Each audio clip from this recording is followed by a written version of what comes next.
We expect, for a variety of reasons, the government to do more and more these days. And one of the worries that I have is that if you expect the government to do so much, then things are bound to go wrong. Because any organisation that is overstretched will be inattentive to the really big things. And one of the things that I've tried to do in education is to say we have to concentrate on the essentials. We've got to concentrate on giving teachers the power to keep discipline. We've got to concentrate on the core subjects that are going to enable people to do well to the age of 16. We've got to concentrate on the quality of apprenticeships and not some of the peripheral factors that influence people. And I think that it's sometimes the case that because government is expected to intervene everywhere, and because on programmes like Today or Newsnight, the interviewer will always say, "Why haven't you acted, Minister, in order to deal with this situation?" As though simply passing a law can solve it.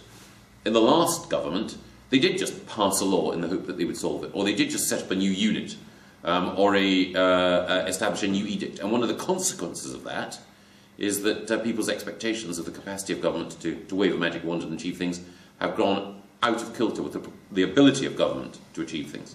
And that brings me to the second point. Government collects a huge amount of information. I remember several occasions where people have said to me, "Why do I need to fill out these forms which ask me about my sexual orientation or my ethnicity, simply in order to go through a sort of basic transaction?" And I think that part of that is that, unfortunately, we have replaced common sense in all sorts of areas with box ticking. And the idea is that if only you get every box ticked, then that will insulate you from risk. And if something goes wrong, you can say, "Oh, well, we followed appropriate procedures, so it's not our fault." I actually think that robs people of responsibility. And it's far better to say, you will exercise your judgment. You can play it by the book, or you can use a little bit of initiative and nous.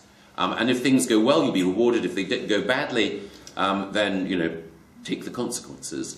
But that's far, far better than essentially having a system that deprives people of the exercise of common sense.